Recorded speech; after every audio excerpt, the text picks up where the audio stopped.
vivienda colectiva contemporánea. Es parte del objeto social del ESARC, además de trabajar con sus 3 licenciaturas y las 2 maestrías que tiene, este tipo de diplomados que son actividades de extensión universitaria, junto con una serie de conferencias que prácticamente sobre muy diversos temas que abordan el tema de la arquitectura, la ciudad, el interiorismo y las artes. En este sentido, con el tema de la vivienda, el tema de arquitectura y ciudad precisamente, pues tenemos este diplomado. Y estará ahora la conferencia Diplomado Vivienda Colectiva Contemporánea, que nos acompañan la doctora Alessandra Chiredu y el maestro Carlos Manuel Hernández Díaz. Pues muchas gracias por acompañarnos aquí. El maestro Graciano nos va a presentar, y para el ESARC siempre son bienvenidos todos ustedes.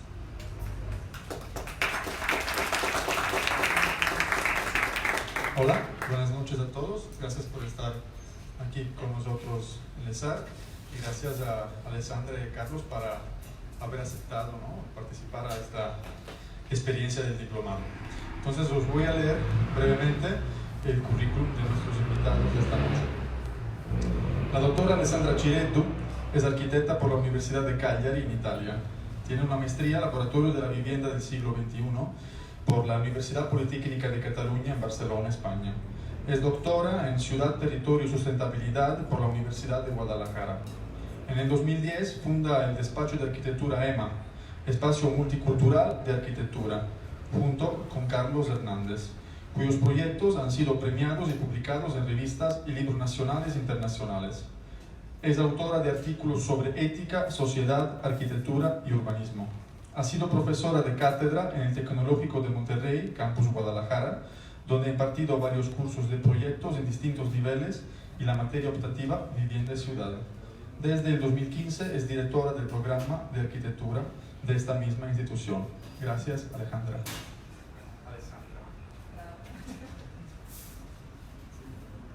Luego el maestro Carlos Manuel Hernández Díaz obtiene el título de arquitectura por el Tecnológico de Monterrey, Campus Guadalajara, en 2003. Cursa el 3er año de estudios en el Politécnico de Torino, en Italia. Obtiene el grado de máster en Laboratorio de la Vivienda del siglo XXI por la Universidad Politécnica de Cataluña, en Barcelona, con la tesis Reciclaje urbano de la industria vivienda.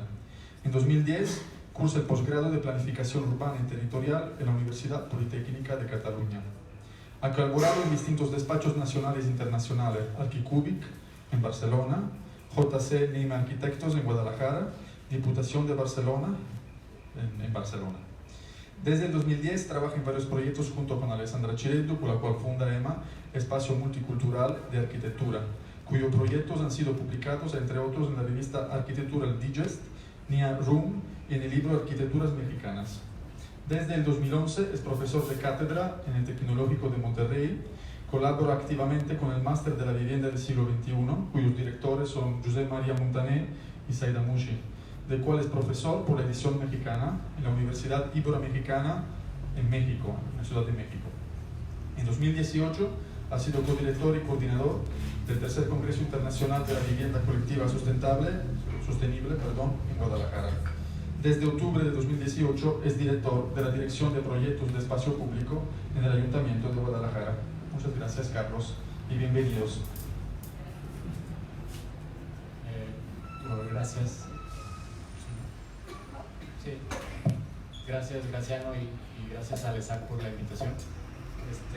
Para nosotros es un honor estar aquí y poder platicar con ustedes.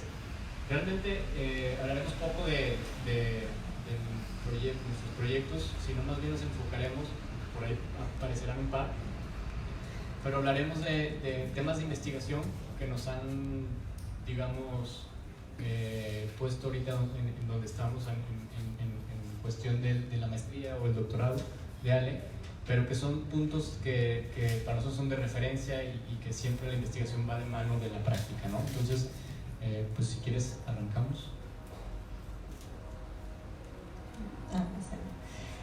Sí, como dice Carlos, no vamos a hablar tanto de nuestros de nuestra obra construida, digamos.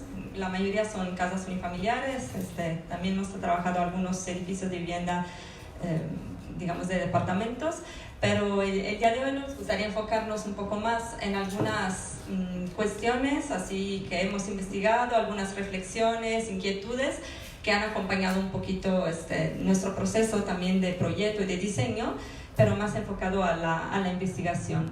Y bueno, una pregunta que quisiéramos plantear, ¿no?, con esta conferencia es si pensamos que la vivienda en cualquier tiempo, ¿no?, es realmente un reflejo de lo que es la sociedad y tiene que ser capaz entonces de, digamos, responder a todas las exigencias de la sociedad en la cual se plantea. Entonces realmente la primera pregunta sería si existe esta vivienda, ¿no? Y bueno, si pensamos que la sociedad, la familia, ¿no?, para así llamarla, ha cambiado mucho desde en el último siglo más, ¿no? O sea, desde el 1920 que estaban con las familias más extendidas, luego hemos pasado a la familia así llamada nuclear a partir de los años 60, entonces siempre padre, madre, dos hijos, la tele, ¿no?, como objeto del protagonista de la vivienda. Y hoy en día, ¿cuál sería, ¿no?, la idea de familia que tenemos o por la cual estamos construyendo la vivienda? Entonces, esta es un poco la imagen que nos quieren vender, ¿no?, a través de todo el concepto inmobiliario. Esta imagen, de hecho, no es de Guadalajara, pero podría ser, ¿no?, cualquier publicidad de acá. Entonces estamos viendo la típica casa unifamiliar, un poco en áreas así como suburbanas o periféricas, con la familia así de padre, madre, dos hijos, siempre en la edad así como escolar, ¿no? Parece que los hijos nunca crecen. O sea, ahí a cabo de muy pocos años, esos niños ya van a ser adolescentes, ya van a tener otras necesidades, pero esos nunca aparecen como en la idea de familia, ¿no? Entonces en ese momento ya no sabemos qué pasa con esos niños, ya no sabemos qué pasan con los papás, que al cabo de pocos años se encuentran pues ya no tener el mismo núcleo familiar, las mismas exigencias y las mismas necesidades de una vivienda. Entonces, bueno, además que es un modelo que de cualquier forma no funciona ni para la familia nuclear, porque ya sabemos que es un modelo insostenible para las ciudades, etc. Pero además, digamos que está enfocado solamente a esta categoría específica. Pues en cambio, ¿no?, la variedad realmente de gente, de familias que caracterizan la contemporaneidad es vamos, o sea, muy distinta, ¿no?, mucho más variada. Pues ya tenemos siempre más familias homoparentales o también monoparentales. Tenemos personas que comparten casas sin tener ningún vínculo de parentesco entre ellas. Tenemos migrantes, familias multiculturales, multiétnicas, jóvenes que viven con personas ancianas para acompañarlos o para poderse ayudar juntos, familias reconstituidas, gente que vive con un perro más que con un hijo, gente que no quiere hijos. O sea, realmente el panorama es mucho más variegado, pero vamos, realmente pues lo que podemos ver es que a este panorama no corresponde una oferta de vivienda. O sea, no sé si a ustedes se les ocurre pensar, finalmente la vivienda, así cuando sea dirigida como de una forma como muy comercial, ¿no?, a otras categorías, pero en realidad en sus plantas, en su propuesta, es siempre la misma vivienda. Tiene la cocina, la sala de estar, el cuarto de los papás con el cuarto principal con el baño adentro o un medio baño fuera. O sea, está muy limitado todo ese mercado. Entonces, bueno, ¿qué es lo que nos planteamos a partir de esta reflexión? Es un poco repensar, entonces, o pensar que nos hemos alejado mucho, ¿no?, en lo que estamos proponiendo de lo que es el concepto que para nosotros debería realmente acompañar el proyecto de vivienda, que es el habitar, en su significado más puro, ¿no? Entonces ya no nos estamos fijando en cuáles son esas relaciones que el ser humano tiene con el entorno construido, con los espacios urbanos, con las viviendas, sino que pues ya estamos, pues, se hacen proyectos que están basados en otras cosas. Entonces nos hemos alejado mucho de toda esa cuestión. Y entonces ya esa vivienda no la estamos viendo como, vamos, o sea, finalmente la vivienda es como una unidad mínima del habitar, pero también ese habitar está hecho de muchas otras cosas, además, ¿no? Entonces, por eso hablamos de vivienda y ciudad. O sea, realmente la vivienda hay que interpretarla como parte de un sistema un poco integrado, ¿no? Donde caben también muchas otras cosas. Y todas esas otras cosas, todas esas otras funciones, es todo lo que hacemos cotidianamente, que finalmente es el habitar. Entonces, realmente nuestras vidas están hechas de recorridos donde de repente estamos en espacios, que puede ser el espacio de la vivienda, puede ser un espacio público, puede ser el espacio de una escuela, de un hospital, una parada de autobús, o sea, y eso es la ciudad, es el equipamiento. Entonces, esto es lo que nos gusta reflexionar, ¿no? O sea, repensar un poco, entonces, la vivienda como parte de estos recorridos y como parte de esta esencia un poco más profunda del habitar. Y sí creemos entonces que se tenga que replantear un sistema, ¿no? Donde la vivienda es parte de todo esto. Bueno, esta imagen de León Ferrari que nos gusta mucho tiene un poco esta cuestión, ¿no? Donde vemos esos espacios que no se entiende si están abiertos, si están cerrados, si son espacios de la ciudad, si son patios, si son viviendas, si son cuartos, ¿no? Entonces es un poco pensar que la vivienda es parte de esta gran escala que es la ciudad, y la ciudad también es parte de la escala de la vivienda, ¿no? Bueno, pues entonces, hablando un poquito de esto tampoco surge desde ahora, ¿no? Podemos decir que hoy en día, ¿no? A partir de todo eso que estamos diciendo, hay una crisis del habitar, una crisis de la vivienda, pero esta crisis tampoco ha empezado ahora. Realmente la crisis de la vivienda empieza desde la revolución industrial, ¿no? O sea, desde todos los cambios que hemos tenido, creo que nunca hemos podido realmente como seres humanos responder a los cambios, ¿no? Con proyectos adecuados de ciudad y de vivienda. O sea, siempre ha habido como pruebas, errores, más errores, y pues ya llegamos ahora casi al desastre, al caos completo, ¿no? En muchos casos. No quiero ser tan pesimista, pero bueno, que ustedes son jóvenes, ¿verdad? Bueno, pero entonces esto ya en los años 60, esta imagen es una imagen de una exposición de Rudowski, es bastante famosa, no sé si la conocen, se llamaba Arquitectura sin arquitectos.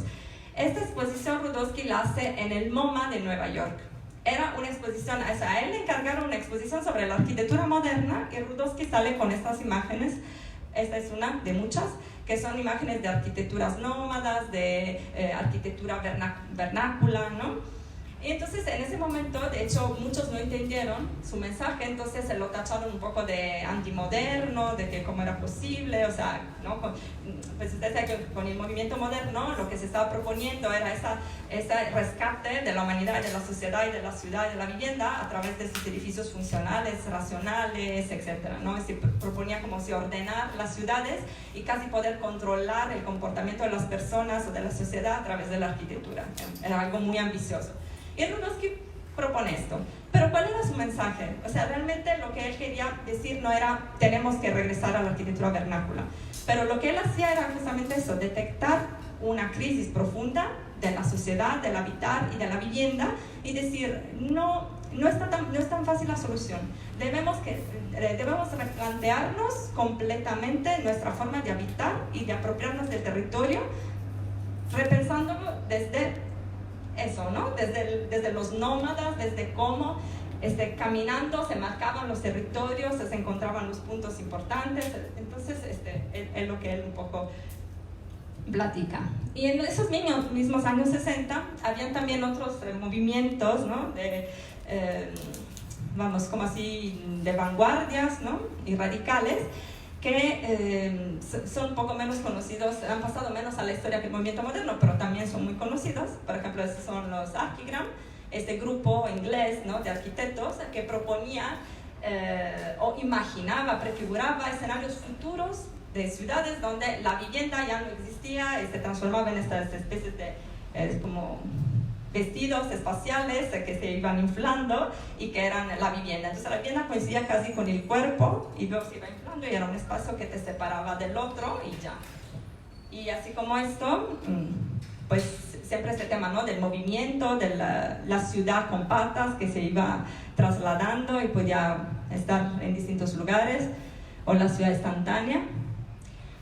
Y bueno, junto con eso también están otras propuestas que son un poco más aterrizadas, pero también son ideales, como por ejemplo la Casa del Futuro de los Smithson, que también es una vivienda que está pensada no para ser la vivienda de ese momento, sino que está pensada como una reflexión teórica realmente, ¿no?, hacia la vivienda del futuro, donde entonces lo que ellos proponen es adentro de este contenedor, más como una cajita, como estar acostumbrados, estos espacios que parecen casi recortados por las mismas funciones del habitar, por el mismo cuerpo del habitante que está desarrollando sus funciones adentro de la vivienda.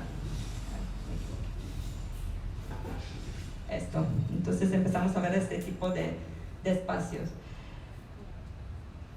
Y este es otro ejemplo, también ya más reciente de los años 90, donde también, o sea, estos arquitectos italianos lo que proponen son estos módulos donde al interior de la vivienda, o sea, lo que realmente son como, o sea, la vivienda no está compartimentada, puede ser este espacio, ¿no?, si fuera cerrado, y aquí vamos poniendo unos módulos donde se puede comer, donde se puede dormir, donde se puede trabajar, y esa es la vivienda. Y luego, bueno, tenemos también los edificios experimentales de los metabolistas japoneses, con estas cápsulas también como de habitar mínimo, que proponen que esto sí está construido, ¿no? Son entonces utopías más aterrizadas, pues donde están como estas cápsulas que pueden albergar las funciones básicas de la vida. Y bueno, este otro que me parece una reflexión muy interesante de Toyo Ito en los años 80, se llama este proyecto La Mujer Nómada de Tokio. No sé si lo habían visto alguna vez. Creo que es una reflexión sumamente interesante que tiene que ver un poco, o sea, si pensamos en los años 60, todo lo que vimos eran como más ideas de lo que pudiera llegar a ser, y claro que eran ideas como muy críticas, muy radicales, que realmente pues imaginaban un hombre, como, o sea, el habitante como no sé, casi un cuerpo tecnológico, no sé, ¿no? Algo que realmente difícilmente iba a llegar a pasar. Y en cambio, en los años 80, ya Toyo Ito, en su propuesta para la mujer nómada de Tokio, lo que propone es una propuesta de vivienda urbana a partir de la observación de algo que es muy real, ¿no? Entonces, esto sí existe, es una figura que existe, la mujer nómada de Tokio, de la cual habla Toyo Ito, es como una nueva figura de la mujer sin hijos, soltera, trabajadora, con poder adquisitivo, ¿no?, que entonces empieza a armar su vida a lo largo de la ciudad de Tokio. Y lo que nos dice Toyo Ito es, la mujer nómada de Tokio ya no necesita una vivienda, necesita espacios en la ciudad donde puede hacer sus actividades, que están como, entonces ya no están en un solo lugar, sino que están pulverizadas por toda la ciudad.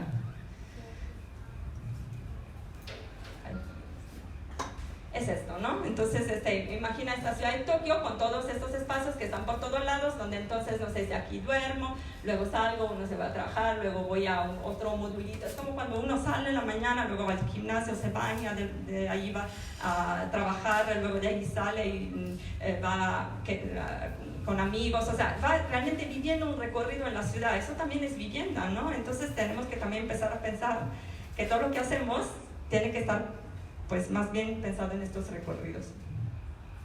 Y bueno, y hoy en día, ¿no? Entonces, en los años 80, pues ya llegando, muy breve resumen, ¿no?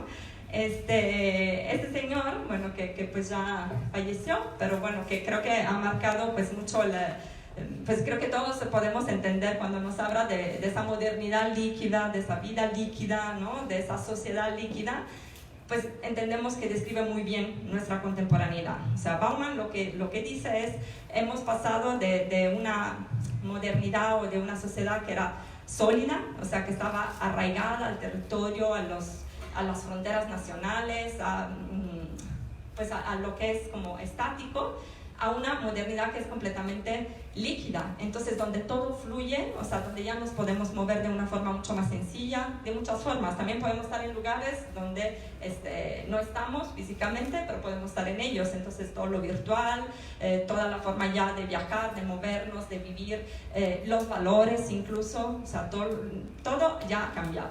Entonces en esta sociedad seguimos teniendo la misma vivienda, ¿okay? Sí, esta es otra imagen de la Casa del Futuro de Alison y Peter Smithson. Pero digamos que a partir de un poco de estas reflexiones sobre cómo entonces ha cambiado tanto la sociedad y han habido muchas reflexiones sobre el proyecto de vivienda sin que estas se vean reflejadas en un mercado realmente que tenga una oferta para todos los grupos familiares o para todos los tipos de habitantes que tenemos. Entonces, a partir de esto, pues, fue que yo empecé una investigación en Barcelona, ya ya caducó un poco porque pasaron 10 años, pero bueno, creo que sigue teniendo como pues, cosas interesantes. Entonces, lo que yo veía era justamente que había ciertas categorías de habitantes, en este caso específico eran personas extranjeras que vivían en Barcelona, sin ser, digamos, migrantes con problemas migratorios, sino personas que se movían en este porcentaje de gente en el mundo que va cambiando de casa, de país y acumulando nuevas experiencias y van compartiendo casa, ¿no? Por distintos lugares del mundo. Ya no son estudiantes, están como en otra etapa de su vida, que también es parte de esos cambios sociales. Antes estas etapas casi no existían, se pasaba más directamente a un modelo de familia tradicional.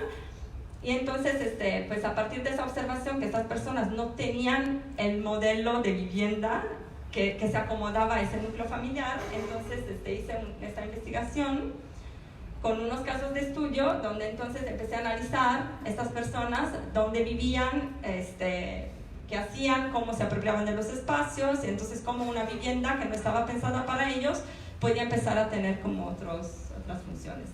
Aquí está como un mapa porque les digo que esta parte también del recorrido, o sea, de cómo habían llegado a Barcelona, era también importante, porque esa etapa de Barcelona era parte de este viaje más amplio que iban trazando. Y bueno, pues lo que, digamos, les voy a resumir muy brevemente todo esto. O sea, realmente lo que yo hacía era ubicar donde estaban sus viviendas y todos eran entornos, digamos, bastante... Aparte de Barcelona es así, no en cualquier lado, pero bueno, donde digamos había muchas actividades en la cercanía, ¿no? Muchas actividades culturales, muchas bibliotecas, muchos comercios y todo. Entonces centros urbanos así como y barriales muy vivos. Pero las viviendas, ¿no? Donde estaban eran las viviendas que realmente el mercado les ofrecía y las viviendas a las cuales ellos podían acceder también, ¿no? Entonces eran viviendas que en su mayoría pues, eran como de principios del siglo pasado, que estaban pensadas para núcleos familiares, así como les digo, tradicionales, y que pues cuando las hicieron nunca pensaron, ¿no? Que alguien así iba a vivir allí.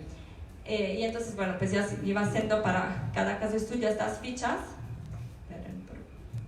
sobre las viviendas, o sea, sus características físicas, cómo se distribuían, cómo se acomodaban, y luego les pedía a ellos que me empezaran a contar, ¿no? Todo lo que pasaba. Entonces me metía a sus casas y empezaba a ver, pues no sé, o sea, a través de sus dibujos, que me describieran, por ejemplo, aquí, no sé, este espacio que aquí parece enorme, en realidad era un pasillo muy pequeño, pero donde iban guardando muchas cosas, entonces ya se hacía más grande los dibujos y cuestiones así, ¿no? Entonces, cómo realmente todos los espacios empezaban a hacer, pues no sé, salas para tocar música y muchas otras cosas. Y entonces, en lugar de empezar de llamar las estancias con los nombres de cocina, comedor, etcétera, pues empezaba yo a ver más bien qué actividades se hacían en cada una. Entonces era, ¿no? Desde las más normales de dormir y comer, y luego estaba, no sé, incluso hacer deporte, o sea, muchas cosas que pasaban al interior de la vivienda. Y había, por ejemplo, pues esto se me hacía muy interesante, incluso ni siquiera era una vivienda, se me hacía muy interesante esta, porque ni siquiera era una vivienda, era como un almacén de luces de Navidad, algo del ayuntamiento, que entonces estas personas, de hecho una chica pues a mí siempre tenía un entrevistado principal, y en este caso era una chica mexicana, una arquitecta mexicana, y ellos tenían como todo este espacio, no se ve muy bien porque no es muy buena la resolución ahora del proyector, pero bueno, es como todo un espacio libre, y aquí es donde está el acceso, y esta es como una cajita de madera, que es esta que ven acá, ¿no? Entonces aquí tienen, se fijan, aquí está una cocina, esta parte de acá es como este librero, o sea, esta es la cocina, y este de acá es el baño. O sea, el baño realmente, o sea, tú entrabas al baño solamente porque se terminaba la vivienda, digamos, o sea, aquí está abierto, no hay puerta, entonces aquí estaba una tina, y este es el lavabo, y aquí está la regadera y el WC, cada uno tiene su puertita independiente, ¿no? Pero pues ya es un concepto de baño como muy distinto de los que estamos acostumbrados. Y de aquí, a los dos lados de la cocina, tenemos los 2 cuartos que tenían. Y aquí vivían 3 personas, una pareja y otra persona. Aquí está una mesa, y todo este espacio era, digamos, como un espacio libre, pero que en realidad estaba también muy fragmentado por el uso que ellos le daban, porque tenían como ahí unas mesas, entonces en cada mesa cada uno tenía como sus propias actividades, uno pues era como más un artista, entonces tenía una mesa donde pues, hacía sus cosas, y luego ella, que era arquitecta, trabajaba fuera de casa, pero tenía ya una máquina de coser, porque le gustaba coser, entonces pues también otra vez como que a pesar de que el espacio estuviera abierto, tenía como su fragmentación a través de un mobiliario y unas actividades que, bueno, esta mesa es tuya, esta es del otro, ¿no? Entonces se empezaban a ver como todas estas dinámicas de las viviendas. Y bueno, básicamente, ¿no? Entonces mi pregunta era, ¿qué pasa cuando un hogar flexible en el sentido que realmente no eran hogares, o sea, no era gente como así que vamos a vivir juntos toda la vida, no? Pues nos tocó vivir juntos una temporada, luego uno se va, llega otra persona, y, o sea, estos son hogares completamente abiertos al cambio, a compartir con gente distinta, completamente flexibles, pero se encuentran con espacios que también son de por sí inflexibles, ¿no? O sea, porque les digo, la mayoría de las viviendas tenían como, estaban como muy compartimentadas. Por ejemplo, en el caso de esta última que les enseñé, era la única que tenía un espacio abierto, pero también digamos que no era un espacio que estaba necesariamente pensado para ese hogar. Entonces era ver qué pasaba, ¿no? con la apropiación del espacio. En un modelo ideal a lo mejor hubiéramos actuado de esta forma como arquitectos, no ser cuartos todos del mismo tamaño, con un espacio compartido, pero el modelo real era como muchas otras cosas. Entonces a partir de allí pues se hace como todo el análisis, y al final pues lo que encuentro, que no se lee, pero bueno, eran estos 3 modelos prevalentes. Uno es la que yo llamaba la vivienda habitación, que era una vivienda. Estos modelos no dependen de las características de la vivienda, sino de cómo los habitantes se organizan al interior de ella, ¿vale? Entonces no es una cuestión física, no corresponde, de hecho, a la física al espacio físico, sino que es como más bien como la organización de sus estilos de vida, ¿no? Entonces, en la vivienda habitación, las habitaciones, digamos que son la parte más importante de la casa, y son viviendas donde solamente pues, la gente necesita un cuarto y llega a la casa en la noche y todo el día está afuera y casi no sabe ni siquiera el nombre de las otras personas que viven allí. Entonces, espacios comunes, si es que los hay, o se transforman en otros cuartos o no se utilizan o están subutilizados. Luego está otra que es exactamente opuesta, que es la vivienda comuna, que es una vivienda que se utiliza al 100 por parte de todos. Entonces son, digamos, hogares que comparten completamente todo. Entonces viven, por ejemplo, me tocaba un caso de, no sé, personas que viven juntas y que uno sale a trabajar en la mañana, o sea, todo el día, ¿no? Pero tiene la habitación de la casa que tiene más luz. Entonces el otro, que se queda a trabajar desde casa, usa ese cuarto para trabajar en el día, y luego pues ya en la noche va a su cuarto, que es un cuarto que incluso, porque aparte en Barcelona te rentan todo, hasta cuartos que no tienen ventanas, no tienen iluminación, o sea, así habían situaciones peculiares. Ajá. Entonces esta vivienda era como la vivienda utilizada por parte de todos en distintos momentos del día, donde los espacios se podían, ¿no?, tener varias funciones. Y luego la desjerarquizada, que era como una vivienda un poco más mixta entre estos espacios compartidos y no. Y había también una parte donde también se encontraba que realmente tenían muchas de las funciones, de las actividades que hacían, tenían que ver con la ciudad y con el espacio urbano. Entonces era un poco lo que les decía antes, no todo. O sea, de repente, pues, no sé, les digo, que había gente que todos los días se bañaba en el gimnasio y nunca usaba entonces la regadera de su casa. Y también creo que no es algo tan extraño, ¿no? También puede llegar a pasar. Entonces, pues pensar, ¿no? Imaginen en un modelo así como un poco loco, que tengamos por toda la vivienda, por toda la ciudad y no necesariamente necesitamos todos los espacios en un mismo lugar. Y bueno, ¿quieres seguir? No se lee. Sí, no sé. Creo que sí valdría la pena más bien enfocar un poco, porque aquí va a haber más texto y va a venir, no sé si se puede enfocar más. O acercar el proyector, no importa que sea más chiquito. Bueno, pero para darle seguimiento a esto, este es un proyecto que hicimos hace 5 años, que se llama Habrá una vez.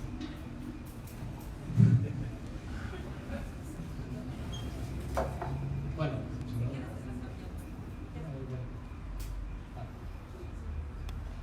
lo interesante de esto es un proyecto que promovía el Banco Sabadell hace 5 años, con la intención de cómo debe ser la vivienda del siglo XXI, ¿no? En estos modelos de habitar.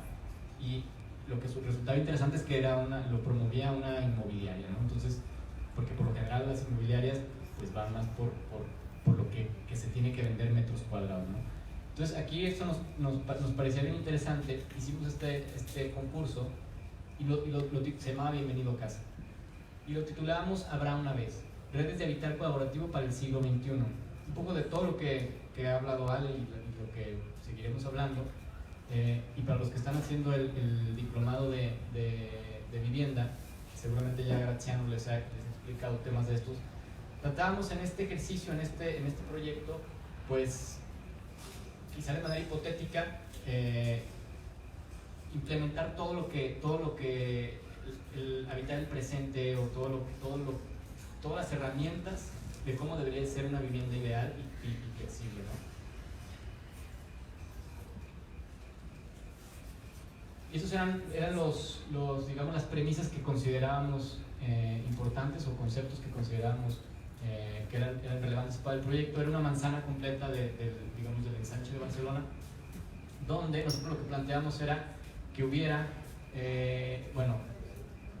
bloques de vivienda con espacio verde al centro y con un pasaje peatonal al centro, donde tuviéramos siempre ojos hacia la calle, donde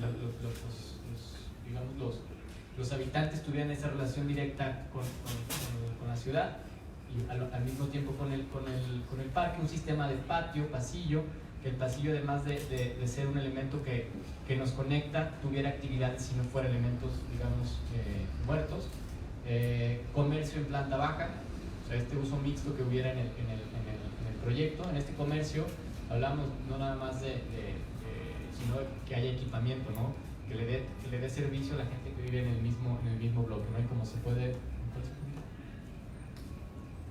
puede ver en los esquemas, bueno, plantea, este es el bloque como si fuera lleno, lo dividíamos en dos, el pasaje central, hacíamos el vaciado de los huecos para generar estos patios, estos jardines, y bueno, el tema del pasillo, que era lo que era importante, cómo fueran esos pasillos, donde hubiera siempre una relación de espacios como la cocina o las áreas de estar con relación hacia el pasillo, ¿no? Huecos para privatizar ciertos espacios. Hablábamos también del tema de espacios comodín, que eran digamos un espacio, ahorita lo vamos a definir más. Todas las viviendas o módulos eran flexibles a un módulo de 3x7 que nos daban 21 metros cuadrados. Entonces con esto vamos generando prototipos de vivienda de 21 metros, 42, 63, 84 y así sucesivamente, ¿no?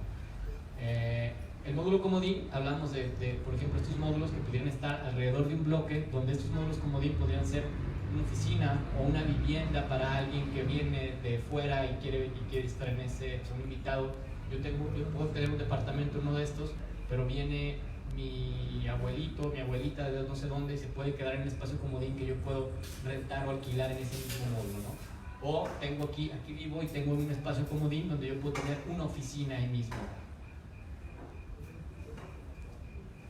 Entonces nos generábamos esta historia de la Habrá una vez, donde planteábamos en una hipótesis, no se ve nada, pero lo voy a tratar de explicar más, donde esta es la parte de los pasillos que ya hablábamos, estos pasillos que eran los pasillos de acceso, espacios conectores, que se conectan a las distintas viviendas. Una franja de áreas húmedas. En esta franja de áreas húmedas lo que pues, proponen son todo lo que es baños, cocinas, áreas de lavado, etcétera, etcétera. La planta libre, que es el espacio de servicios, un espacio exterior propio que tuviera, que son, llamémosle, balcones, terrazas, etcétera, ¿no? Y una fachada verde hacia la calle. Y planteábamos esta historia donde íbamos describiendo el proyecto a través de distintas tipologías que responden a distintos núcleos familiares, como lo planteó Ale al principio. Si quieres, regresa un poquito al esquema. Es que no se ve nada. Sí, no se ve nada, pero regresa una. Es que ahí arriba, a lo mejor lo hubiéramos puesto más grande, pero están como los personajes. O sea, realmente lo que estamos planteando aquí, como les decía Carlos, bueno, además de estos espacios como de transición entre lo público de la ciudad y el interior de los patios, y luego este pasillo central con estas áreas de equipamiento y de apoyo, ¿no?, a la vida cotidiana. Además de eso, contábamos el proyecto a través de esta historia que nace a través del personaje principal, que es esta mujer que está aquí en el medio, en el año presente, que era, pues no sé, ni no sé ni qué era aquí, empezaban en el 2014. Ah, sí, donde perdón, era una pareja de novios que vivían solos, ¿no? Entonces necesitaban una tipología, que es donde vamos a empezar aquí. Ajá. Nos ubicamos una vez. Sí. Aquí. Pero entonces, pareja joven, ¿no? Ajá, La pareja joven. Ellos van evolucionando, digamos, o sea, van teniendo un hijo y luego el hijo crece y luego se hacen viejitos y toda esa línea del tiempo que ven en la primera diapositiva en la que va describiendo, ¿no?, la historia de cómo entonces cambia el edificio y la tipología a través de esos espacios comodín y cómo ellos pueden vivir en el mismo edificio con esos cambios, ¿no? Sí, lo que queremos representar aquí, más allá de la historia, es la capacidad del edificio de transformarse en muchas tipologías y poder agrupar distintos núcleos familiares, ¿no? Entonces, empezando con la primera tipología, siempre van con los mismos esquemas, donde tenemos el pasillo. Esa es la pareja joven, ¿no?, que son una pareja joven que no necesita tampoco mucho espacio. Tenían un departamento de 63 metros cuadrados, que tiene una área de ser, digamos, un espacio que no necesariamente tiene que ser una sala o un comedor. En este caso, es una mesa de billar, ¿no? O puede tener un futbolito o lo que fuera. Esta es la cocina donde también tuviera relación con el pasillo, donde yo pudiera comer en el pasillo y donde pudiera tener una relación con otros vecinos y tener este espacio como de comunidad, ¿no?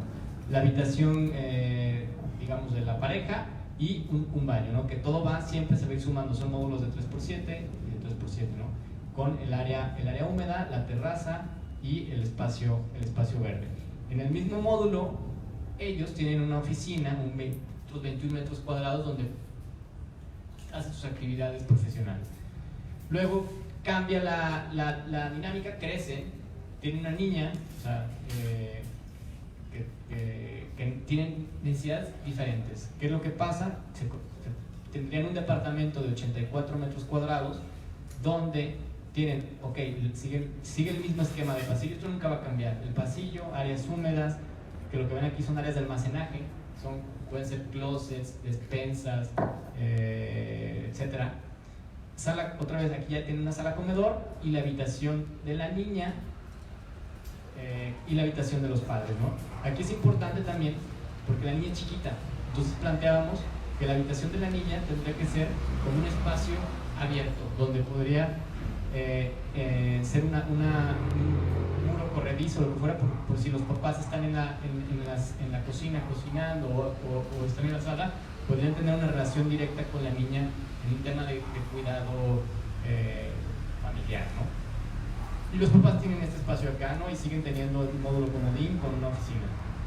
Luego, la niña crece, se hace joven, adolescente, y cambia las necesidades. ¿Qué pasa aquí? En el mismo espacio, tal cual, lo único que planteamos era un cambio de los papás se pasan a la habitación de acá, y la niña se pasa a la habitación continua, ¿no? ¿Por qué? Porque podría tener un espacio independiente, o sea, la hija podría tener en dado momento un acceso también directo desde el pasillo sin tener que estar en la misma casa. Obviamente los espacios de cocina y comedor y todo esto pues están en el departamento, pero ella podría ser más independiente. O sea, una idea de que ya se hace joven y hay otras necesidades, ¿no? No tienen que estar compartiendo el mismo espacio, sino que puede ser independiente. Luego pasábamos a una cuarta tipología, donde esta cuarta tipología era el piso compartido. La hija, otra vez en este mundo hipotético, hablamos de ya estamos en no sé en qué año, se va a estudiar, ¿no? O estudia y tiene un piso compartido. ¿Qué es este piso compartido? Donde seguramente muchos de ustedes o lo han experimentado, pues hay 4 o 3 personas con las que comparten las necesidades de la mitad, ¿no? Entonces, digamos que este departamento, que era el más grande, creo que era de 106 metros cuadrados, sigue con el mismo esquema: el pasillo, las áreas húmedas, el ingreso, el área de sala comedor, que en este caso otra vez poníamos un futbolito y una televisión, y 4 habitaciones, ¿no? Donde acá los baños son compartidos, un baño para estas 2 habitaciones, otro baño para estas 2 habitaciones y un área de estudio, ¿no? Con patio, patio es la parte, siempre los patios van a estar donde están los baños, para que no haya esa relación directa, ¿no? con el baño y en la parte de estudio, ¿no? Entonces, bueno, aquí compartían el piso, o el departamento, perdón, entre 3 o entre 4 personas, que podrían ser más, ¿no? En dado caso podrían ser 2 en una habitación. Y al mismo tiempo el matrimonio, que ya se hizo mayor, digamos, pues ya no necesita otra vez los espacios de una vivienda de mayor metraje, y lo que sucede es que se regresa a otro piso donde tiene otras necesidades que se van cambiando con la edad, ¿no? Que de hecho no tiene que ser otro, ¿no? Podría ser ese mismo, solamente que, o sea, es que todo funciona en un conjunto.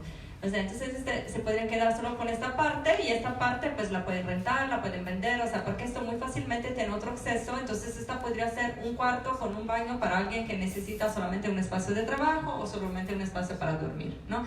Entonces la idea era entonces que todo el edificio estuviera continuamente como un organismo vivo, dependiendo de las necesidades de habitantes cambiantes, o sea, no solo que cambien los habitantes, sino que los mismos habitantes en distintos momentos de su vida tienen exigencias distintas.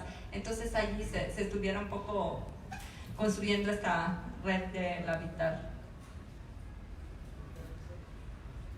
Y luego tenemos esta quinta tipología, donde, o quinta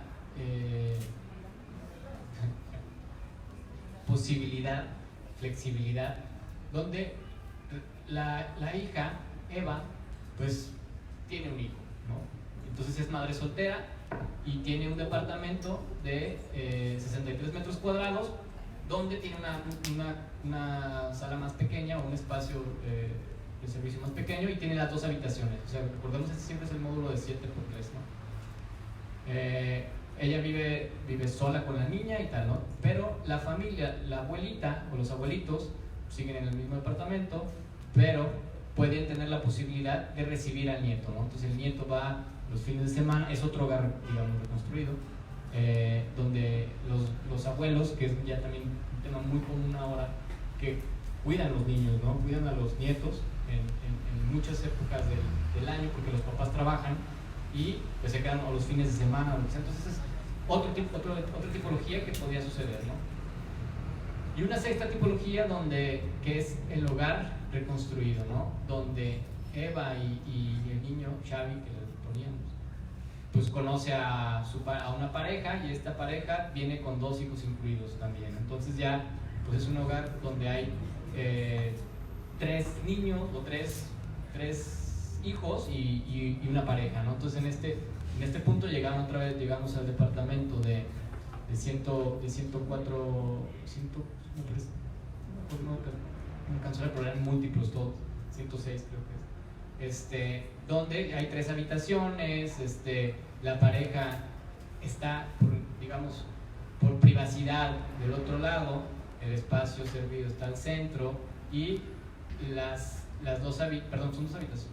eran dos habitaciones porque el mayor de estos estudiaba fuera, entonces va los fines de semana y se puede quedar en la sala, ¿no? Entonces, bueno, esta era otra tipología que planteábamos, y la más pequeña también, que era cuando ya desafortunadamente se queda viuda, María, ya se muere Pedro, y es un espacio donde ella recibe a la nieta de vez en cuando, ¿no? Y es un espacio de 42 metros cuadrados con las necesidades que ella necesita. Ella es una persona sola, ¿no? Entonces son las necesidades básicas que en esa etapa necesitaría, ¿no?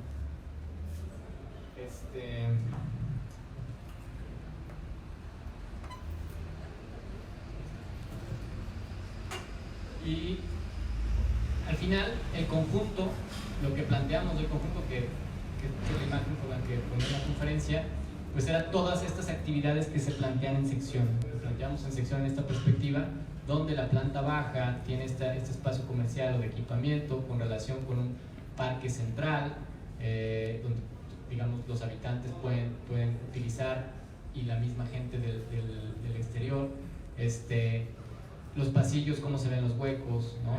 También, perdón, es que se nos olvidó decir, creo que es importante, el crédito, todos estos personajes que ahora, bueno, no se ve muy bien, porque no tiene mucha resolución, pero están todos ilustrados a mano por un ilustrador catalán que se llama Alejandro Milá. Este trabajo lo hicimos con él y con una arquitecta de Costa Rica que se llama Vanessa Durán. Entonces fue un proyecto de 4, y los muñequitos y los personajes están caracterizados por él, y también pues ese último dibujo.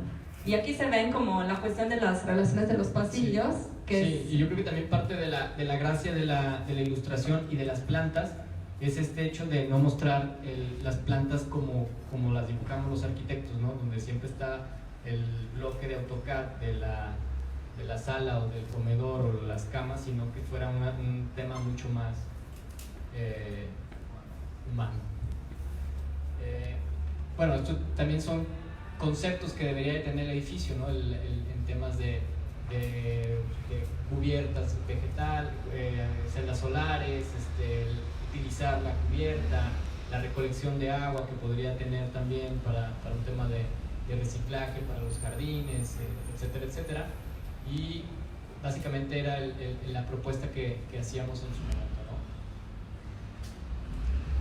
¿no? Y el sistema de los pasillos, que tiene que ver directamente con la relación que tenía el pasillo, porque el pasillo era un elemento completamente vivo del proyecto.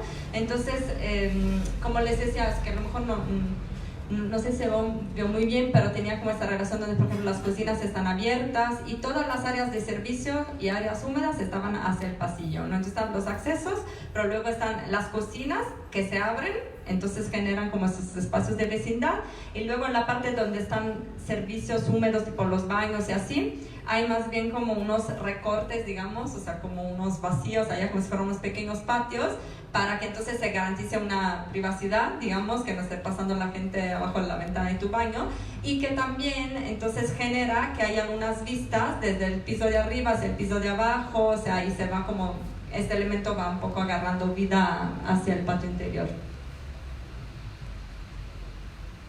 Y bueno, entrando a otro de los temas que tocamos con el tema de la vivienda, que también lo llevamos en la maestría, es esto del reciclaje urbano, ¿no? De espacios inutilizados ya o subutilizados. En este caso hablo mucho del tema industrial, y la oportunidad de cambiar a vivienda, ¿no? Porque estos espacios al final tienen características estructurales o características físicas que pueden ser susceptibles de transformación, ¿no?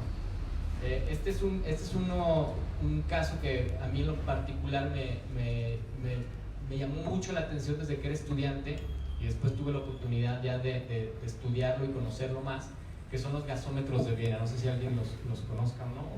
o ha revisado algo, pero los gasómetros es un proyecto de reconversión que se hizo en Viena del 95 al 2001 fue todo el tema, pero lo interesante es el valor patrimonial que tenían para la ciudad, ¿no? Son estos 4 grandes cilindros de ladrillo que le dieron, digamos, surtían de gas a la ciudad, la iluminaban desde el siglo antepasado, en 1892, pero hubo un momento que dejaron de funcionar. ¿Por qué? Porque pues ya la tecnología superó a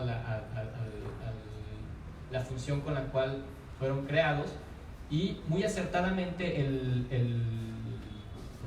alcalde de Viena en su momento, que fue al finales del siglo 1995, pues decide recuperarlos y no, obviamente no demolerlos ni mucho menos, sino hacer un concurso internacional de arquitectura donde buscaba la reconversión a esto a vivienda, y la idea era que son vivienda social, cada uno para un arquitecto distinto.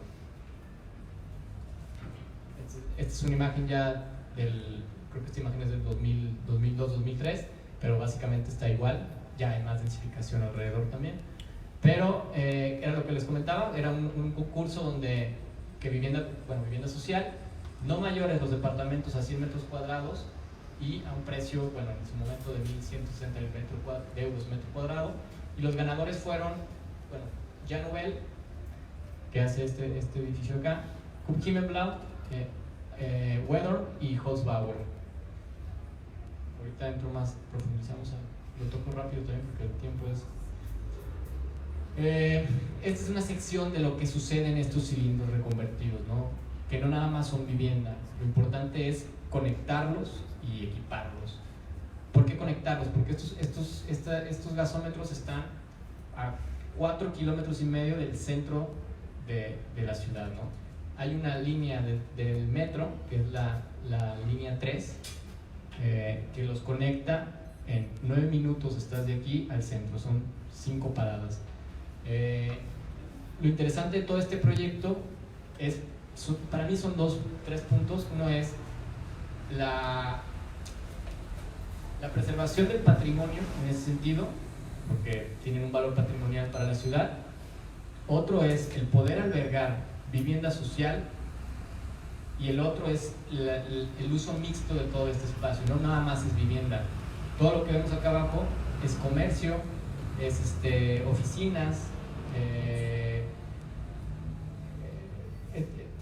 todos están conectados en la planta baja comercial, digamos, en un sentido.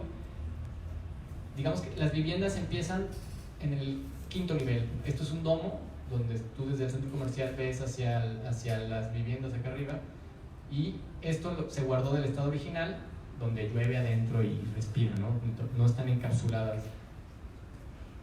Esos son los partidos que cada uno de los arquitectos tomó. Vemos las distintas opciones de cómo trabajar un círculo, donde Jan Nouvel coloca 128 viviendas en distintos edificios, digamos. Himmelblau mete 254, pero él es el único que hace un edificio extra. Este edificio es obviamente un edificio contemporáneo que abraza el gasómetro, y es un diálogo entre lo nuevo y lo viejo, que muchas veces es difícil de entenderlo, ¿no? El por qué sí pueden dialogar este tipo de edificios, sobre todo con temas de patrimonio, y no nos queremos meter en problemas. Weather mete otras 92 viviendas en cuatro torres, y el que rompe, digamos, el esquema del patio central es Holzbauer, donde genera 3 patios, 3 áreas verdes, y mete 141 viviendas. Vamos más rápido. Este es el de Jan Nouvel, con tipologías, todas las circulaciones son alrededor del anillo, son las circulaciones verticales, y son tipologías por lo general él las hace de 80 metros cuadrados. Este es ya el gasómetro reconvertido. Lo que él hablaba mucho era de la luz, cómo llegar la luz a un elemento cerrado, porque obviamente está circundado por el muro de ladrillo. Entonces todos lo que hacen es quitan el domo, pero esta es la estructura original del gasómetro. Entonces llueve aquí y hace un domo abajo, y todos estos elementos que él menciona son elementos reflejantes para que la luz pueda llegar a todos. Este es el de Himmelblau, Wolfsprix, que es lo que él mencionaba. Él mete este es un edificio más bien de vivienda de estudiantes, pero lo interesante es cómo trabajar sobre lo que ya existía, ¿no? O sea, él mete un auditorio en la parte de abajo del gasómetro. Tiene otra vez todo el tema de oficinas y comercio. ¿Es esto? El de Weather, que son 92 viviendas. Otra vez esto es comercio, oficinas y las viviendas. Aquí está el domo, ¿no? Este es un domo. Las viviendas no tienen relación con la parte comercial y de oficina en ninguno de los gasómetros. Y eso es lo que logra él, ¿no? Él hablaba de terracear estos espacios para poder tener más vistas y liberar, digamos, lo de la planta más alta con este jardín al interior. Entonces, si ven esta imagen, pues es difícil entender que está dentro de un gasómetro, ¿no? Y el último, el de Holzbauer, que es el que rompe el patio central. Esta es la imagen central. Él habla mucho de Adolf Loos y de todo el tema de cómo es la vivienda en Austria, en Viena, y que era importante tener estos espacios de jardines y de patios al interior, ¿no? Este es el muro original del gasómetro, o sea, esto es el muro de ladrillo, y yo creo que al final, esta es la última, es un gran reto el haber hecho este proyecto, y la gente que vive ahí, me ha tocado, tuve la oportunidad de visitarlo, es súper orgullosa de vivir en los gasómetros. O sea, se formó como una comunidad y cada quien vive en su gasómetro y al final está en el centro de Viena. Bajas de tu departamento y tienes el metro. Y esto nos lleva a otro caso, ¿no? Que no es que tenga un valor patrimonial, son silos de concreto, pero lo que llama la atención es cómo se transformar estos silos en vivienda. Estos silos que son 21 silos porque son 3 hileras de 7, lo que hacen los arquitectos en este caso es transformarlos a viviendas para estudiantes. En la ciudad de Oslo, en Noruega, a 1.5 kilómetros de la zona metropolitana. Este es el esquema básico con el que se desarrolla el proyecto, utilizando el silo del medio como pasillos, conectores, y tiene dos tipologías. Una tipología que es un silo y medio, y la otra tipología que son 2 silos, ¿no? 2 círculos, donde los huecos, o sea, los entresilos, que son estos espacios que quedan entre los círculos, son los espacios húmedos que son las cocinas, los baños, etcétera. Son viviendas para estudiantes y es como estos ejercicios trogloditas que son las viviendas trogloditas donde escarban en el desierto para hacer un patio y después vuelven a escarbar para hacer una habitación. Hay mucha referencia de esto con las viviendas trogloditas al escarbar en el concreto, ¿no? Al quitarle, al irte uniendo con... Estas son otras, vamos rápido, que son viviendas también en Sydney, en otros silos, que son estas, donde pues, también el interés era reconvertir el espacio industrial abandonado, que ya no tiene uso, y transformarlo en un espacio vivido. Aquí la idea era meter viviendas y comercio. Entonces acaba siendo esto, o sea, de lo que era abandonado a lo que reconvierte, ¿no? Y es el esquema de las tipologías, de cómo las desarrollan en este caso, teniendo algo en común con los otros silos de Oslo, que son los espacios entre silos donde meten los baños y las áreas húmedas. Y estos digamos, son viviendas de estudiantes, estas sí son viviendas de hecho de clase media alta, porque sí hay un agregado también de terrazas. Estas terrazas las agregan al silo, que son estas. Son silos que pueden ser dúplex, o sea que están en 2 pisos, y silos o viviendas en un solo nivel, ¿no?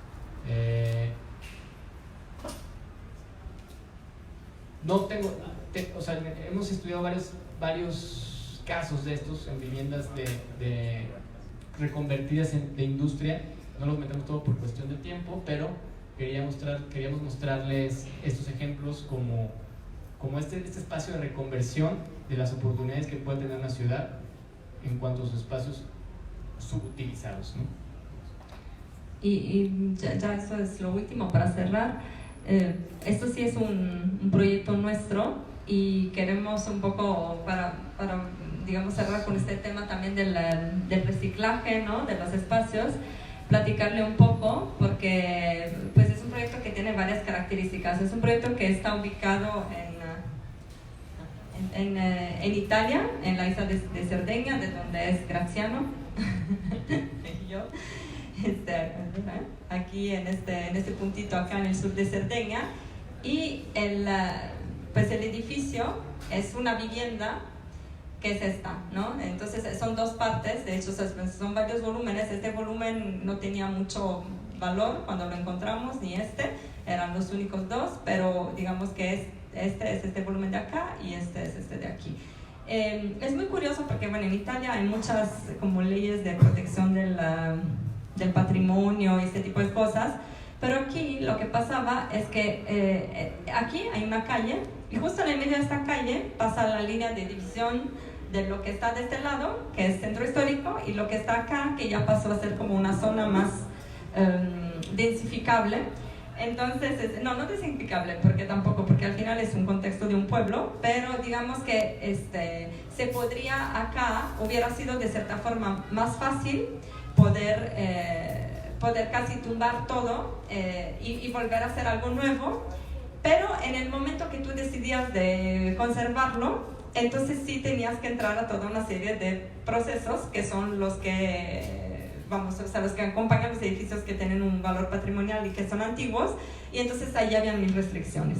Entonces ahí empezó toda la cuestión, porque pues la primera pregunta era pues entonces más fácil tumbarlo y volver a hacer todo, pero claro, o sea, otra vez hablando de todo lo que les hicimos hasta ahora, pues queríamos como recuperar más bien el valor y todos los significados que estaban en estas viejas paredes y muros y pisos, ¿no? Para volver a darle nueva vida a este espacio. Regreso. O sea, creo que es importante también mencionar que teníamos muchas ocurrencias para empezar este proyecto, ¿no? O sea, en un principio veíamos la volumetría y las posibilidades que había.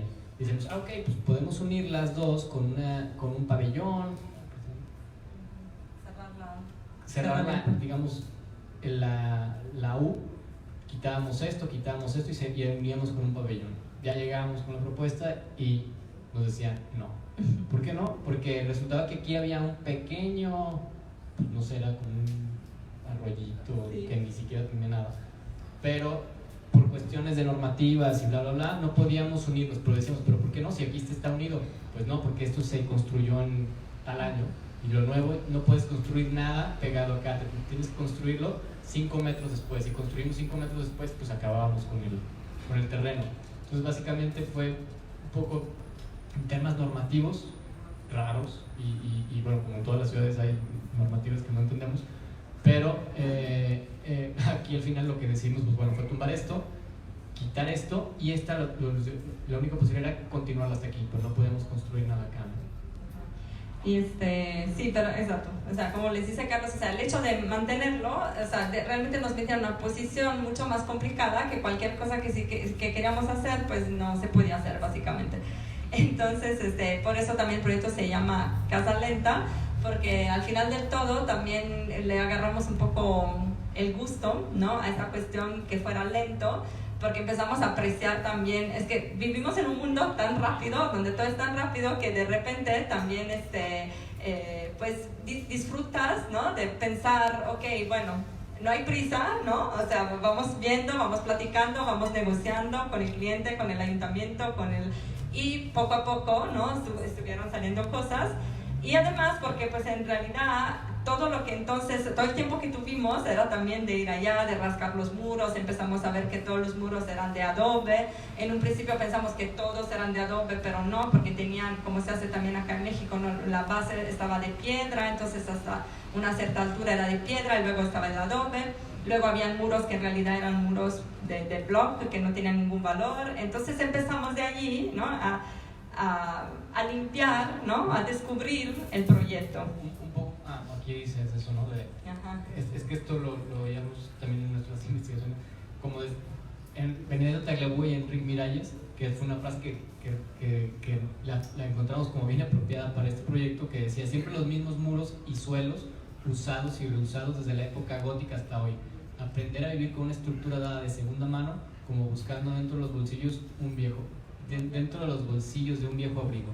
Detrás de una falsa pared con una serie de arcos góticos surgió un capitel de forma de ángel con su dedo índice indicando el corazón. Esto fue lo que ellos decían cuando hicieron la reforma de la Casa Mercaders en Barcelona, que es la casa donde vivían ellos. Entonces creemos que un poco el proyecto, como lo fuimos llevando, era en ese sentido, un poco como jugando al arqueólogo. Por eso esa foto donde estamos nosotros tal cual viendo a ver qué hay. Descargamos y pues esto sí se puede recuperar. Recuperamos todos los pisos que había. Y estos son los pisos originales que se recuperaron, el techo que está hecho de, ¿cómo se llama? Carrizo. ¿Cómo se dice en español? Caña. ¿De caña? ¿De caña? Es de madera, pero con... Es caña. Y aparte ahí también habían otros temas, porque entonces resulta que estas cañas, ¿cómo dices? Carrizo, ¿no? ¿Carrizo? Ok. Carrizo, pues hay que cortarlo, crece cerca de los ríos, pero hay que cortarlo solamente en cierta época del año para que se seque de la forma adecuada y para que realmente se pueda utilizar por la construcción sin que lleguen bichos y hongos y demás cosas. Entonces también como que cuando nos enteramos de eso ya no estamos a tiempo, tuvimos que esperar más porque tenía que llegar la época de cortar el carrizo, o sea, todos los eventos de esta casa hicieron que fuera realmente muy lenta y bueno, pues afortunadamente pues nos dejaron también hacerla de esa forma, ¿no? O sea, el cliente también pues era muy, aceptó mucho esta situación, no tenía prisa. Y bueno, entonces digamos que los conceptos que utilizamos a través de redescubrir todo lo que había, fueron de ampliar esta parte que les dijo Carlos al principio. O sea, esta era la parte original, entonces se amplió esta pequeña parte para llegar a la colindancia, se vació la parte interior, aquí estaban, o sea, este era el muro que les decía que no tenía ningún valor, este muro sí era de piedra, entonces se dejó, entonces se vació, no es cierto, es este, ¿verdad? Entonces estos dos son los muros interiores que se quitaron. Luego se empezó a abrir más la fachada para generar como otras circulaciones. Aquí hay un acceso directo a lo que ahora es un cuarto y acá un acceso a la parte del área de estar. Y bueno, pues fundamentalmente todo el tema era respetar un poco la esencia de lo que teníamos. Y, pues realmente es un proyecto muy sencillo. Al final ni siquiera incluso esta es la cocina, está más bien de este lado.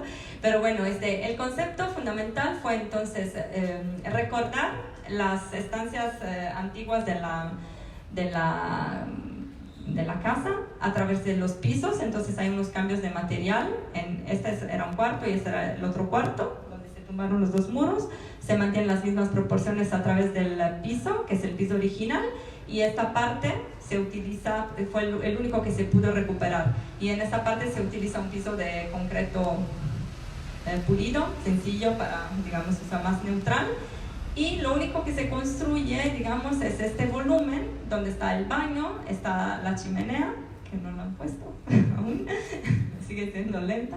Y este volumen del baño es un volumen que es más bajo, para que entonces desde cualquier punto realmente se pueda apreciar todo el techo, y eso hace que entonces la percepción del espacio sea mucho más amplia y podemos ver todo este techo de carrizo desde el interior. Con los temas de la normativa también son muy especiales. El baño tiene que ser con unas medidas muy, muy estrictas, y casi por las unidades. Aquí el baño tiene la lavadora, el bidet, el WC, la regadera, el lavabo, ¿no? Pero no puede, digamos, donde está el estudio que ven aquí, no podríamos hacer otra habitación, porque no te dan la habitabilidad por lo que sea, ¿no? En teoría podríamos tener otra habitación, pero queda como un estudio que al final a él le viene bien como estudio, pero en un futuro podría ser otra habitación, este espacio donde está el escritorio. Sí, y también esta parte arriba del baño está pensada como un altillo donde puede haber una cama con una escalera que aquí desde el estudio igual se puede utilizar como un espacio para dormir. Y bueno, eso fue todo el proceso de estar limpiando y vaciando todo. Entonces tuvo que vaciar, en cierto momento pues ya quedó y poco a poco se estuvo descubriendo otra vez todos los muros. La parte que tenía el adobe la estuvimos enjarrando, y la parte de piedra la limpiamos. También costó, fue muy complicado, pues mucho trabajo, porque también era una piedra que se utilizó como para construcción. O sea, esta no es una vivienda, ¿cómo decir? O sea, era una vivienda de una clase social pues media baja, normal, ¿no? Entonces estas piedras, como también era un sistema constructivo, no estaban pensadas para que se vieran. Entonces eran piedras de río, piedras de la playa, piedras de todos los tamaños, grandes, chicas. Entonces era muy curioso porque venías unos pedazos de granito, así de un tamaño increíble, y luego unas piedritas súper pequeñas. Entonces también allá todo el mundo nos decía, esto se va a caer, lo tienen que enjarrar, no sé, bueno, fue como el proceso, pero no, al final sí se pudo, o sea, sí se limpió todo bien, se volvieron a pegar las piedras que estaban cayendo, y sí lo dejamos así tal cual. O sea, ninguna parte del muro de piedra se sustituyó, solamente se liberó toda la parte que estaba en piedra y la parte que estaba, o sea, esta especie de dibujo que ven aquí no es una cosa caprichosa, o sea, es realmente lo que es, ¿no? O sea, y es parte un poco de los conceptos que que hacemos un poco nuestros en nuestra arquitectura. O sea, esta cuestión de no estar, o sea, de reacercarnos a estas cuestiones como un poco más auténticas, ¿no? De lo que es el habitar, estar escuchando las señales, el contexto, la arquitectura, los materiales. O sea, se refleja un poco en todo lo que hacemos, ¿no? Bueno, aquí básicamente, aquí básicamente, como dice Ale, lo que ven en blanco y enjarrado es lo que es el adobe, y lo que ven en piedra y digamos ya con sus juntas y con cuidado para que no haya humedades y tal, es la piedra original. Entonces, pues realmente la forma nos da de esto, no hay ningún invento de más. Las ventanas tuvimos que abrir obviamente huecos, pero son las mismas, o sea, es el mismo vano con otros más que agregamos, pero tratando de unificarlo todo, ¿no?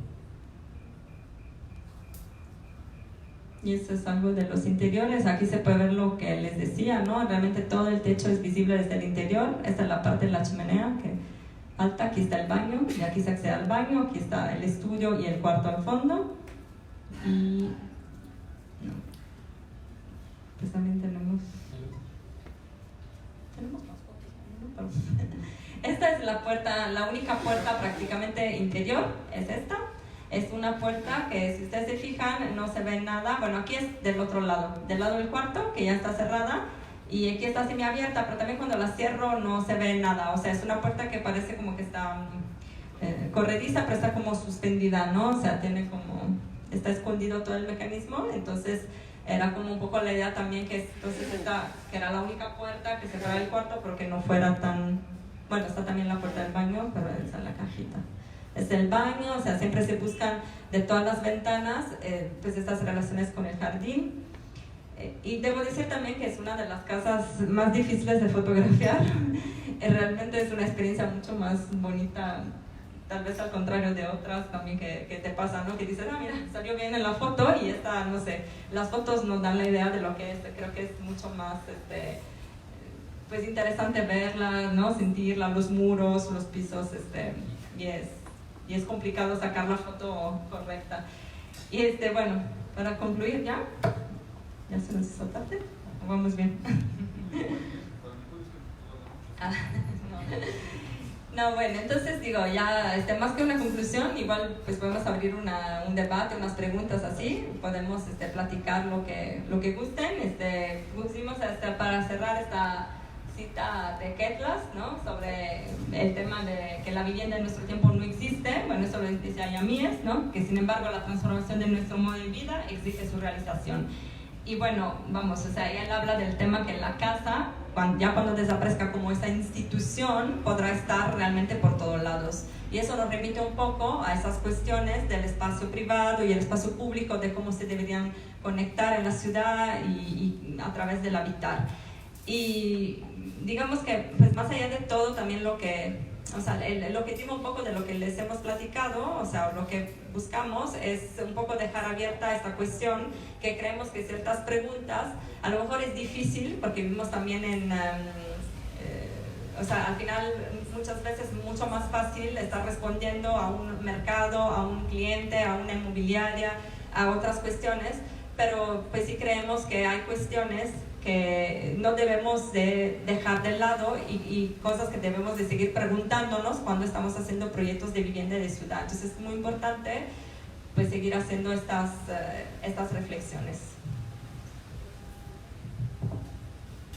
Yo creo que básicamente es esto lo que tenemos preparado y nada, pues gracias por escucharnos.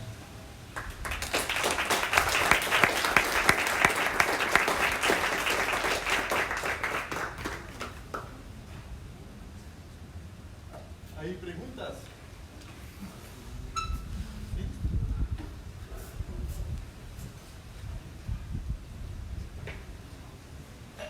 Me encanta su trabajo, excelente. Felicidades. Sabemos que no hay más de eso porque no sería negocio, probablemente es porque no hay mucha oferta. Pero se dan cosas bien interesantes. ¿Saben si aquí en Guadalajara ya hay algo parecido?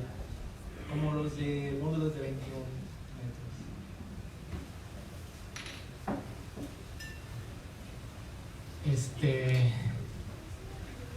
No, creo que todavía no hay, pero hay un proyecto que el otro día estaba viendo y revisando que se llama Mutuo Vive, que es un coliving que están haciendo aquí en Alonso de Guevara, que su intención es hacer colivings, pero no en el sentido de como lo planteamos nosotros, porque nosotros no es un coliving en sí, estamos planteando viviendas que van creciendo o decreciendo con el tiempo.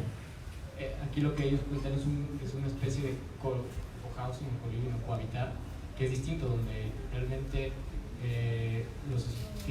son habitaciones en donde comparten cocinas, comedores, áreas de estar, ¿no?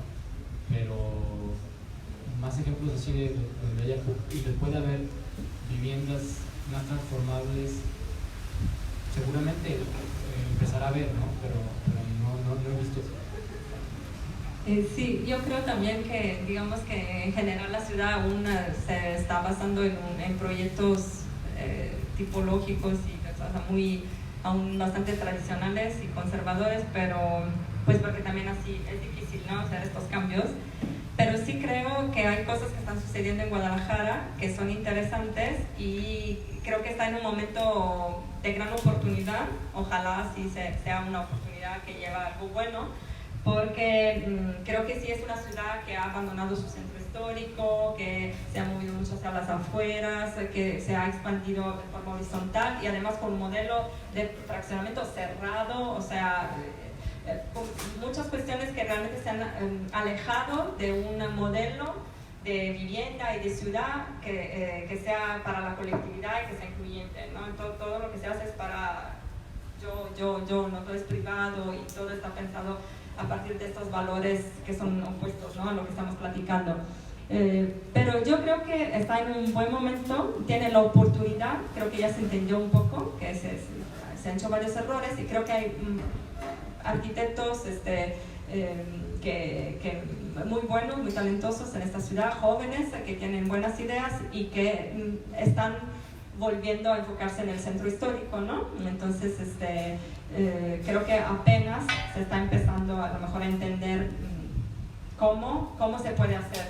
Es que aunque todos sepamos que se tiene que hacer, pero no está tan fácil hacerlo porque hay muchos actores involucrados, entonces es una cuestión, es un proceso de poco a poco, pero yo creo que o sea, yo veo un buen futuro, ojalá, ¿no?, que vayan pasando cosas. En ese sentido, sobre todo de conexión de la vivienda con lo urbano y este tipo de cosas. Yo creo que sí es importante que cuando se piense en un edificio de de vivienda vertical se piense en una diversidad tipológica. O sea, no podemos hacer edificios donde solo existan dos tipologías, ya, porque limitamos mucho también el mercado. Si queremos también tener esta mezcla de familias o esta mezcla sociocultural, pues tendría que haber más oferta, pero dentro del mismo edificio, no que este edificio nada más son departamentos de 80 metros cuadrados. Creo que sí falta explorar también temas de tipología.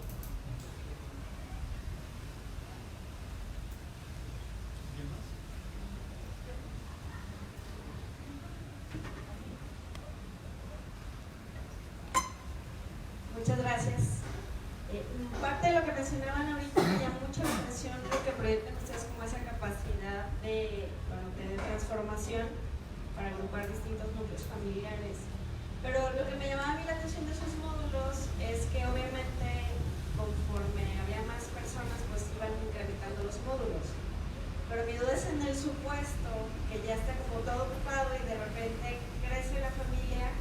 O sea, ¿qué flexibilidad podemos generar o diseñar para que podamos tener ese módulo pequeñito con más número de personas? No sé si me voy a entender. O sea, nada más tengo esos 21 metros cuadrados y de repente yo estoy soltera, pero ya tengo pareja, o de repente ya tengo el hijo, pero no puedo crecer, pues porque pues, ya a un lado mi vecino ya ocupó el espacio, ¿no? Bueno, la idea también era que se pudieran, es un proyecto ideal, un poco utópico también, o sea, pero que pudieran estar entonces los espacios, los modos de 21 metros cuadrados en un régimen de, o sea, tú lo necesitas ahora, entonces o sea, tu vecino ahora tiene hijos pequeños y tú no, y luego al rato el hijo se va y tú tienes hijos pequeños, entonces ese mismo espacio va a ser de tu vecino, luego va a ser tuyo y luego de alguien más. Entonces, pues obviamente nunca, a lo mejor no va a haber como todas estas combinaciones ideales todo el tiempo, pero o sea, piénsalo como un sistema ideal que pudiera funcionar incluso no solamente en un solo edificio, sino a nivel de una ciudad donde todo funcione así. Entonces incluso es como un régimen de gestión del mismo espacio que es distinto a lo que es ahora que conocemos, a lo mejor el régimen de condominio. Es lo único que hay, ¿no?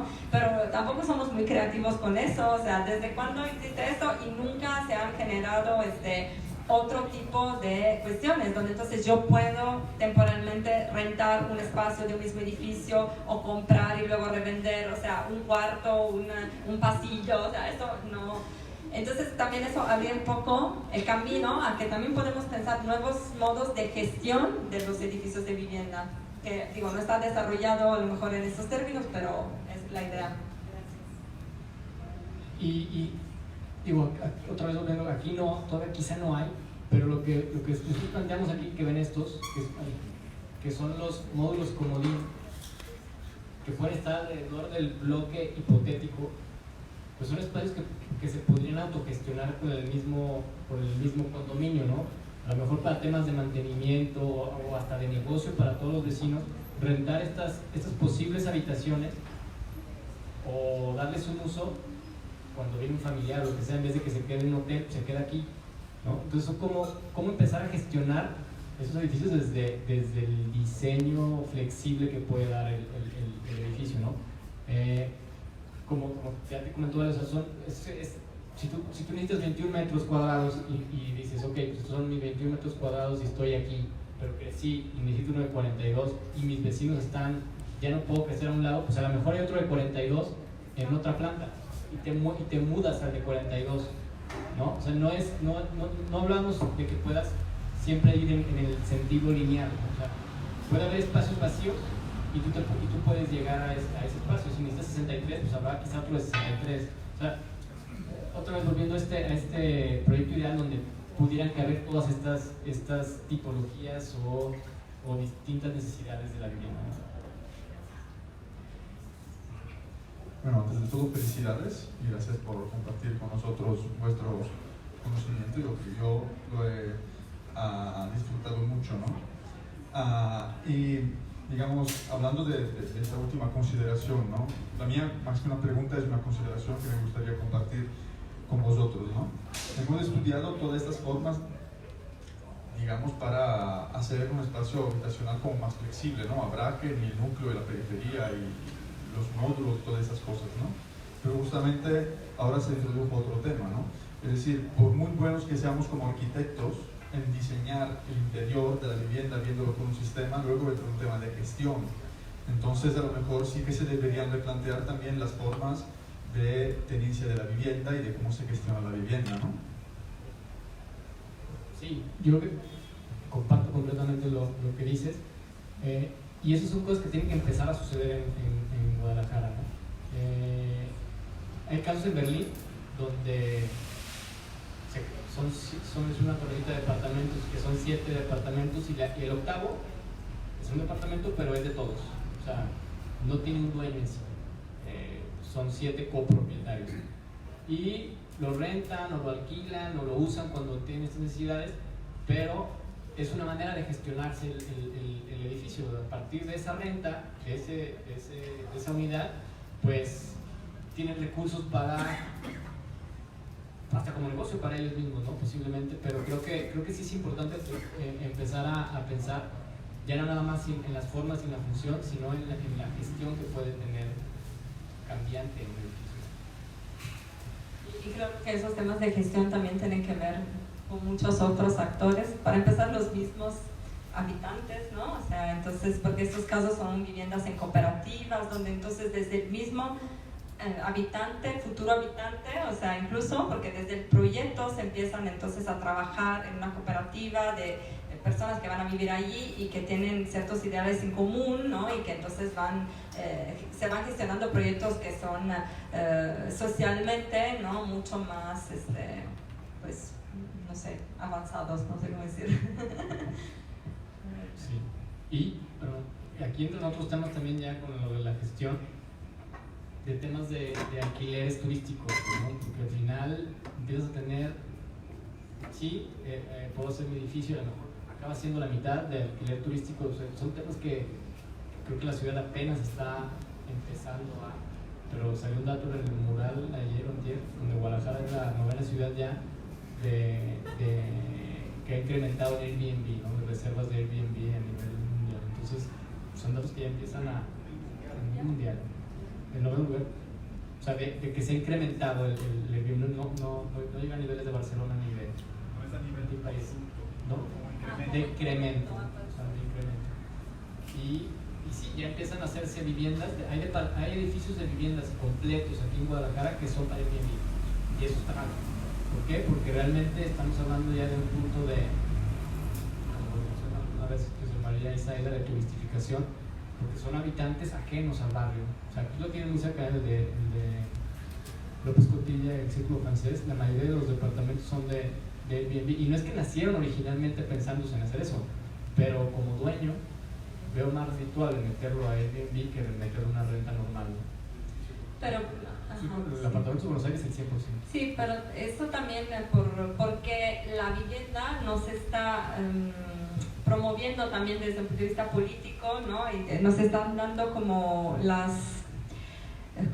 digamos las condiciones por las cuales la gente puede comprar su propia vivienda. Entonces, quien compra esas viviendas es gente que tiene mucho dinero, y es siempre la misma gente que compra medio edificio, o sea, y los renta, porque la gente pues no puede, la gente normal no tiene acceso a una vivienda, y entonces si tú la compras para alquilarla te conviene más hacerlo Airbnb, y luego se genera este fenómeno un poco de burbuja en la ciudad, donde crees que estás densificando, pero en realidad no estás densificando, estás pues generando entornos urbanos como Disneylandia, ¿no? De puros turistas y gente que no le importa, y no se generan sitios de comunidad, no se regeneran las colonias, los tejidos urbanos, sociales, etc. Entonces sí es un problema. ¿Más preguntas? Bueno, entonces cerramos. Muchas gracias por haber estado con nosotros. Gracias.